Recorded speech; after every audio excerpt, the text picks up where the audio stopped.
کبھی کبھی غفلت چڑھ جائے نا تو ان اللہ والوں کی باتیں بڑا اثر کرتی ہیں. میں نے بھی کچھ چیزیں رکھی ہوئی ہیں، جب دل میں محسوس کرتا ہوں نا کہ کوئی غفلت چڑھنے لگی ہے تو میں پڑھتا ہوں لوگوں کو کھول کے. میرے محبوب پاک کے صحابہ میں سے ایک نام حضرت سعید بن عامر کا بھی ہے.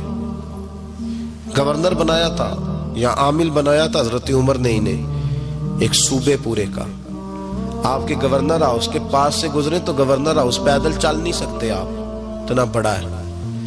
تو یہ وہ گورنر تھا کہ ایک دفعہ مال غنیمت بہت زیادہ آیا تو حضرت فاروق اعظم نے اس صوبے کے لوگوں کو کہا کہ ایک شخص جو مالیات کا وزیر تھا، وزیر خزانہ تھا، اس کو جناب عمر فاروق رضی اللہ تعالیٰ عنہ نے کہا، وزیر خزانہ اس صوبے کے جہاں حضرت سعید بن عامر گورنر تھے، کہا کہ غریبوں کی لسٹ بنا کے بھیجو، میں فنڈ لگانا چاہتا ہوں. تو جب لسٹ بن کے آئی تو چوتھے نمبر پہ گورنر صاحب کا نام بھی لکھا تھا. تو حضرت عمر فاروق رضی اللہ تعالیٰ عنہ نے حضرت سعید بن عامر سے کہا، یار تو غریب تھا، مجبور تھا، تنگ دست تھا، تیرے صوبے کے لوگ کہہ رہے مجھے کیوں نہیں بتایا؟ حضرت سعید لگے، عمر پہلے تو وہ بندہ مجھے بتا جس نے میرا پردہ کھولا ہے، وہ بندہ تو بتا، میں جانوں، میرا رب جانے، میں غربتوں کے رونے چوکوں میں کھڑا ہو کے نہیں روتا. میرے پاس کو رنج و علم ہو تو میں اپنے رب کی بارگاہ میں عرض کرتا ہوں، میں اپنے محبوب کو بتایا کرتا ہوں، میں غربتوں کے رونے دنیا داروں کے سامنے نہیں روتا. حضرت عمر گئے، گورنر صاحب کے مقرر کرنے کے بعد 2-4-5 مہینے کے بعد جب حضرت سعید بن عامر کی گورنری کو تھوڑا وقت گزر گیا تو حضرت عمر کا طریقہ تھا، گورنروں کا پتہ کرتے تھے. آپ کا طریقہ یہ تھا کہ جس علاقے کا گورنر ہوتا ہے اس کی جامع مسجد میں سب لوگوں کو جمع کرتے اور پھر گورنر کو بھی بلاتے، تو کہتے کوئی شکایت ہے گورنر کی تو بتاؤ. مسجد میں جمع کیا، لوگ اکٹھے ہو گئے. حضرت فاروق اعظم رضی اللہ تعالیٰ عنہ نے فرمایا، گورنر کی کوئی شکایت ہے تو بتاؤ. تو صوبے کے لوگ کہنے لگے 4 شکایتیں ہیں گورنر صاحب کی. سننا ذرا دل کھول کے، 4 شکایات. کون سی؟ کہ پہلی شکایت یہ ہے کہ جب یہ نئے نئے آئے تھے تو فجر کے بعد مسجد میں بیٹھ جاتے تھے، جس کا دل کرتا تھا مل لے.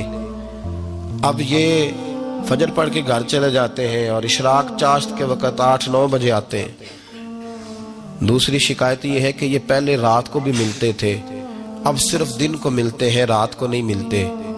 اور تیسری شکایت یہ ہے کہ ہفتے میں ایک دن ملتے ہی نہیں. چوتھی شکایت یہ ہے کہ کبھی کبھی روتے ہیں تو بے ہوش ہی ہو جاتے ہیں. کتنی دفعہ ملے ہو اپنے ایم این اے کو؟ بولے کتنی دفعہ ملے ہو؟ ووٹ اپنی مرضی سے دینا پر سوال کا جواب تو دو نا. کتنی خادم نہیں قوم کا؟ خادم نہیں، کتنی دفعہ ایم پی آپ کا حال پوچھنے آیا جس مسجد کے دروازے پہ بیٹھا ہوتا ہے؟ یہ گونگا بہرا اور اندھی جمہوریت ہے؟ رنگ وہی بہتر ہے جو محمد عربی کے غلاموں نے ہمیں عطا فرمایا ہے صلی اللہ تعالی علیہ، اور یہی چراغ جلے گا تو روشنی ہوگی. حضرت سعید بن عامر گورنر، اور میں اکثر کہتا ہوں اسی دھرتی پر یہ وہ نور والے لوگ تھے جنہیں میرے رسول نے نور عطا فرمایا تھا. یہ ہے تربیت میرے نبی پاک کی. حضرت عمر نے گورنر کی طرف دیکھا، فرمایا بتائیں جناب آپ کی شکایت آئی ہے. پہلی شکایت یہ ہے کہ آپ پہلے فجر کے وقت ملتے تھے، اب اشراق چاشت میں ملتے. حضرت سعید بن عامر رضی اللہ تعالیٰ عنہ کہنے لگے، حضور اگر آپ نہ ہوتے کوئی اور پوچھتا تو میں کبھی نہ بتاتا. حضور میری مجبوری یہ ہے کہ میری بیوی بیمار ہو گئی ہے اور معذور ہو گئی ہے ٹانگوں سے. میں غریب آدمی ہوں، نوکر نہیں رکھ سکتا. اس بھلی مانس عورت نے 30 سال میری نوکری کی ہے، اب وہ بیمار ہو گئی ہے تو کیا میں اس کو چھوڑ دوں؟ میں سویرے اٹھ کے اپنے گھر میں جھاڑو دیتا ہوں، برتن دھوتا ہوں، آٹا گوندتا ہوں، روٹی پکاتا ہوں اور اپنی باوفا بیوی کے منہ میں لقمے ڈالتا ہوں. حضور وہ پخانہ پیشاب کرتی ہے تو وہ بھی میں صاف کرتا ہوں. وہ میری ذمہ داری جو ہوئی تو ذرا دیر ہو جاتی ہے. بس پہلے سوال کا جواب آیا تو لوگ کہتے ہیں ہمارے جسم کے رونگٹے کھڑے ہو گئے. پھر کہا آپ کی دوسری شکایت یہ ہے کہ آپ ہفتے میں ایک دن ملتے نہیں. تو حضرت سعید بن عامر کہنے لگے، حضور کاش یہ لوگ مجھے رسوا نہ کرتے، کاش سریعام نہ پوچھتے تو میرے اور میرے رب کا راز تھا، یہی بہتر تھا. فرمایا کہہ چکا ہوں نا غریب ہوں, جوڑا ایک ہی ہے میرے پاس. ٹھنڈ کا موسم ہے تو ہفتے میں ایک دن کپڑے دھو کے خشک ہونے کو ڈال کے بیوی کے کپڑے پہن کے بیٹھا رہتا ہوں, اور ذرا شام ہو جاتی ہے باہر آنے میں تو کیا کروں, نہیں آ پاتا. کہا تیری تیسری شکایت یہ ہے کہ تو رات کو نہیں ملتا, صرف دن کو ملتا ہے. تو حضرت عمر کہتے ہیں اپنی سفید داڑھی جناب سعید بن عمر نے زور سے پکڑ لی. کہنے لگے عمر یار ادھر دیکھنا, ہے کوئی بال کالا, سفید نہیں ہو گئے سارے؟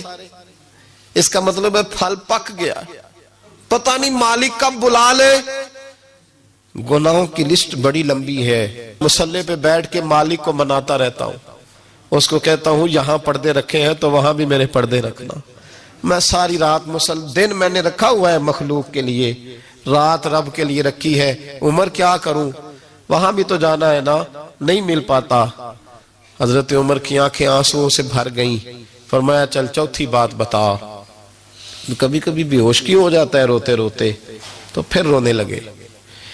کہنے لگے حضور میں نے 40 سال کی عمر میں کلمہ پڑھا ہے.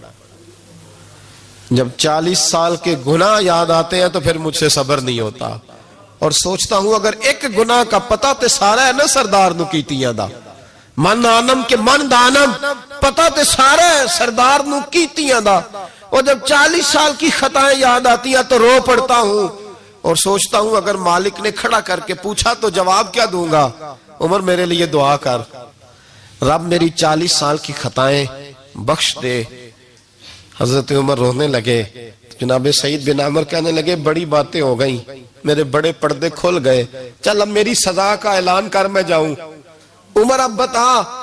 میں نے جواب دے دیا, اب شکایات پر سزا کا اعلان کرنا میں جاؤں. تو حضرت عمر نے ہاتھ اٹھائے, کہا اے اللہ مجھے اس طرح کے کچھ اور گورنر بھی عطا فرما. اے اللہ میرے رسول صلی اللہ علیہ وسلم کے غلاموں کو اس طرح کے کچھ اور گورنر بھی عطا فرما. یہ میرے بھائی میرے رسول کے یہ تھے وَقَانُوا يَتَّقُونَ.